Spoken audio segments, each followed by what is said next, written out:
राजस्थान के एक कोने कोने से लोग आए हैं, उनके अंदर खुशी का माहौल है कि आज इतनी बड़ी जिम्मेदारी हमें मिली है। राजस्थान मेरे घर का, मेरे आत्मा का हिस्सा है।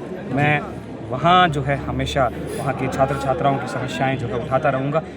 परख है वहाँ की, एक एक कोने की, पानी की मुझे परख है, घाट की मुझे परख है कि किस व्यक्ति में काबिलियत है वहाँ चलाने की। अभी क्षमता हमने दी है, सब अपना ताकत दिखाएं, मजबूती दिखाएं, तो भविष्य में जो अच्छा होगा। 4 साल से एनएसयूआई के अंदर संघर्ष करके यहाँ तक पहुँचा हूँ, तो मुझे प्रदेश चलाने का भी अनुभव है कि हम संविधान को बचाने के लिए पूरे देश में लड़ाई लड़ेंगे। जिस तरीके से आज शैक्षणिक संस्थानों को ख़त्म करने का प्रयास किया जा रहा है, एक विशेष विचारधारा को जो है थोपने का काम किया जा रहा है, एडमिनिस्ट्रेशन इस तरीके से आज जो है छात्र छात्राओं पर हावी हो गया है कि आप देख सकते हैं कि वहाँ जो है वो कितने तानाशाही मचाए हुए हैं। एनएसयूआई पूरे देश में जाएगा, छात्र छात्राओं की लड़ाई लड़ेगा, अपने इंस्टीट्यूशंस को बचाने की लड़ाई लड़ेगा। आज हमारे बीच में हमारे बड़े लीडर्स आए, उन सब ने आशीर्वाद दिया और यही कहा कि ये जिम्मेदारी कांटों भरा ताज है, इस पर चलिए, ताकत से लड़िए और नफरती जो संगठन हैं उनके खिलाफ खड़े होइए। शिक्षा को बचाने की हमारी प्राथमिक लड़ाई है, नौजवानों के, छात्र छात्राओं के हितों की जो है लड़ाई हमारी प्राथमिक लड़ाई है। राहुल गांधी ने जब भारत जोड़ो यात्रा निकाली थी तो उस समय दौरान कहा था कि एनआईसीयू के अंदर जब राष्ट्रीय अध्यक्ष बनेगा तो एक आम कार्यकर्ता बनेगा, उसमें मोहर लग चुकी है। बिल्कुल, मेरे जैसे सड़क पे संघर्ष करने वाले एक नौजवान को जो है आज दिल्ली की एनएसयूआई की एक बड़ी कुर्सी पर बड़ी जिम्मेदारी जो है उन्होंने दी है। तो मैं राहुल जी खड़गे जी और केसी वेणुगोपाल जी, कन्हैया जी, अंशुल जी, ये तमाम हमारी आला कमान है, इनका मैं धन्यवाद देता हूँ कि आपने मुझे जो है इस काबिल समझा और ये मुझे बड़ी जिम्मेदारी दी। कांटों भरा ताज पहले भी था, अब ज़्यादा बड़ा कांटों भरा ताज है, कैसे करेंगे इसको? पहले मुझे राजस्थान की जिम्मेदारी दी गई थी तो मैंने पूरी ईमानदारी से उस काम को किया, चाहे वो आरएसएस के खिलाफ हमारे इंस्टीट्यूशन में लड़ना हो या फिर ड्रग के खिलाफ हमारी लड़ाई हो, छात्र संघ चुनाव बहाली को लेकर हमारी लड़ाई हो। हर मुद्दे को हमने जो है मजबूती से उठाया। अरावली को लेकर भी एनएसयूआई जो है आंदोलित रही सड़कों पे और उसी का नतीजा था कि राहुल जी ने हमारे काम को, हमारे संघर्ष को पहचाना और मुझे बड़ी जिम्मेदारी दी। पहले तो आप राजस्थान तक ही सीमित थे और सरकार को दबाते रहे हैं, लेकिन अब आपको एक बड़ी सरकार है, 2 लोगों की सरकार है। यहाँ से 400 मीटर दूर भारत की सबसे बड़ी जो कहें कि पंचायत है, संसद है, उस संसद के बगल में हमारा ऑफिस होना, यही हमें सिखाता है कि आपको जो है बड़ी जिम्मेदारी है। और उस संसद में बनने वाले जो किसानों के विरोधी कानून हैं, महिलाओं के विरोधी कानून हैं, नौजवानों के विरोधी कानून हैं, उस पर जो है सड़कों को गर्म करने का काम, ये जिम्मेदारी मेरी है। विनोद जी, क्या राजस्थान की अभी भी आवाज़ आप उठाते रहेंगे? क्यों नहीं उठाऊंगा? राजस्थान मेरा घर है, मेरा परिवार है। आज देखिए ना, तमाम राजस्थान के एक कोने कोने से लोग आए हैं, उनके अंदर खुशी का माहौल है कि आज इतनी बड़ी जिम्मेदारी हमें मिली है। राजस्थान मेरे घर का, मेरे आत्मा का हिस्सा है।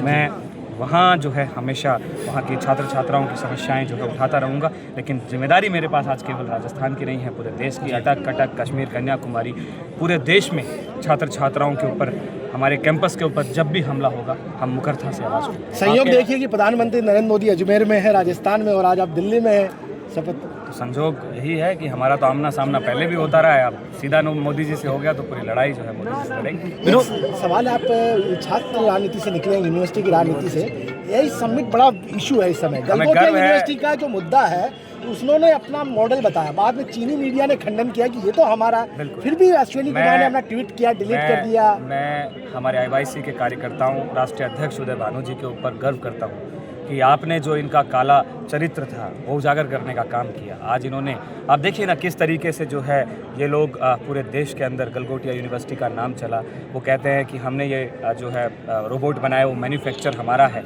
और चाइना कहता है कि नहीं, ये मैन्युफैक्चर जो है हमने करके दिया है, हमने बेचा है। और बड़े हमारे आईवाईसी के जो कार्यकर्ता जो समिट के अंदर पहुंचे थे, उनका सबसे बड़ा अगर विरोध था तो वो ट्रेड डील के खिलाफ था। एप्स्टीन फाइल्स में हमारे देश के प्रधानमंत्री और उनके साथियों का नाम आना, उसका विरोध था। मोदी जी ने आनंद फानन के अंदर ये एआई समिट जो कराया, ये केवल और केवल जो है उस मुद्दे से ध्यान भटकाने के लिए कराया गया।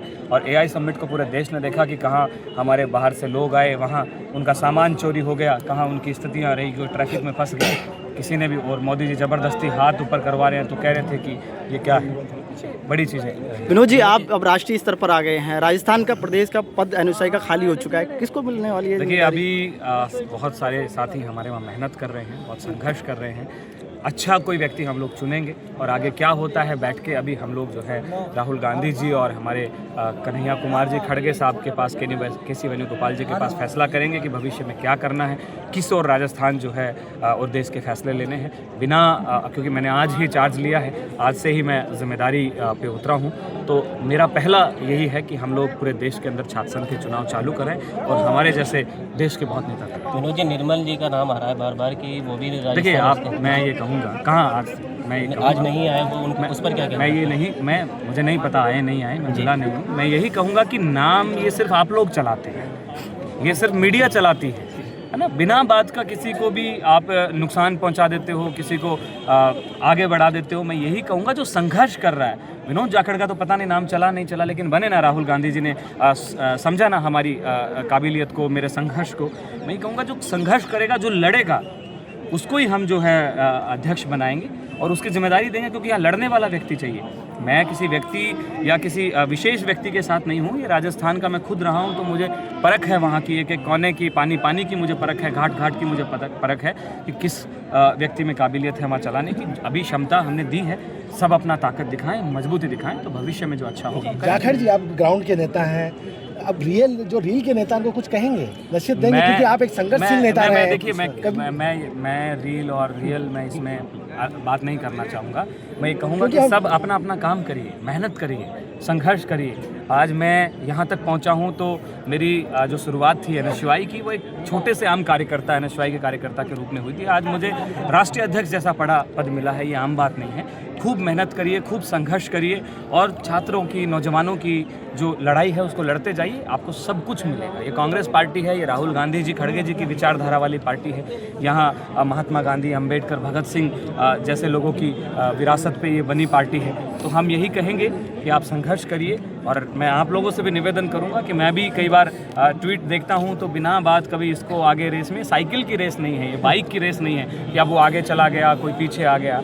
आप उन लोगों को आगे लाइए जो संघर्ष करते हैं, मजबूत रहते हैं, जो गरीब परिवार से हैं, किसान परिवार से, ताकि वो भविष्य में एक अच्छे नेता बन सके। एक सवाल है कि राजस्थान में चुनाव नहीं हो रहे हैं, छात्र संघ चुनाव, अब आपके ऊपर बड़ी जिम्मेदारी है। पहले तो प्रदेश अध्यक्ष से राष्ट्रीय स्तर कि करवाएंगे, इस बार करेंगे, सरकार को दबाव में लेंगे। देश में ही चुनाव नहीं, हम सबसे पहले यही करेंगे कि जहाँ जहाँ हमारी कांग्रेस की सरकारें हैं, क्योंकि पहली लड़ाई घर से लड़ी जाती है, तो हम प्रयास करेंगे कि जहाँ जहाँ कांग्रेस की सरकारें हैं, हम वहाँ के मुख्यमंत्री जी से मिलेंगे, वहाँ के नेताओं से मिलेंगे और निवेदन करेंगे कि भाई आप जो है ये छात्र संघ के जो चुनाव हैं आप चालू करवाइए। क्योंकि हम भी किसी प्रदेश में जाएंगे तो हम पे भी सवाल खड़े किए जाएंगे कि पहले अपने शासित कांग्रेस शासित क्षेत्रों में जो है आप चुनाव कराइए। तो मैं खुल के लड़ने वाला हूँ, मैं राहुल गांधी जी का सिपाही हूँ, मैं खड़गे जी का सिपाही हूँ। मैं पूरी ईमानदारी से लड़ूंगा। जहाँ अगर लगेगा कि हमारी सरकार भी छात्रों के साथ अन्याय कर रही है तो हमारी सरकार के खिलाफ भी NSY खुलकर लड़ेगी। एक अंतिम सवाल है, राजस्थान विधानसभा में 2 साल बनाम 5 साल की चर्चाओं का दौर चल रहा है। सदन के अंदर कंपटीशन ज़्यादा चल रहा है, भजन लाल जी बार बार चुनौतियाँ दे रहे हैं, क्या कहेंगे? क्योंकि वो जनता का सदन है, वहाँ पर जनता के काम की बात होनी चाहिए। चुनौतियों का अड्डा बन चुका है। बीजेपी जो है वहाँ कुछ कर नहीं पा रही है। डबल इंजन करके जो है इन्होंने पूरे राजस्थान का बेड़ा गर्क कर दिया गया है। मैं तो ये कहूँगा कि अगर कोई व्यक्ति छोटी नौकरी में लगता है तो उसकी ट्रेनिंग होती है। आपने तो सीधा हमें पहली बार भजन लाल जी को मुख्यमंत्री MLA बनाए और सीधा मुख्यमंत्री बना दिया। तो ये बड़ा जो है जनता के ऊपर एक वो है, क्योंकि हम ये देखते हैं कि बिना ट्रेनिंग के, बिना सियासत समझ के आप सीधा किसी व्यक्ति को एक ऐसी जिम्मेदार कुर्सी दे देते हो तो वो शायद उसको चलाने में जो है कामयाब नहीं होते हैं। आज मुझे NSY की जिम्मेदारी मिली है तो मैं ये कह सकता हूँ कि मैं 15 साल से NSY के अंदर संघर्ष करके यहाँ तक पहुँचा हूँ।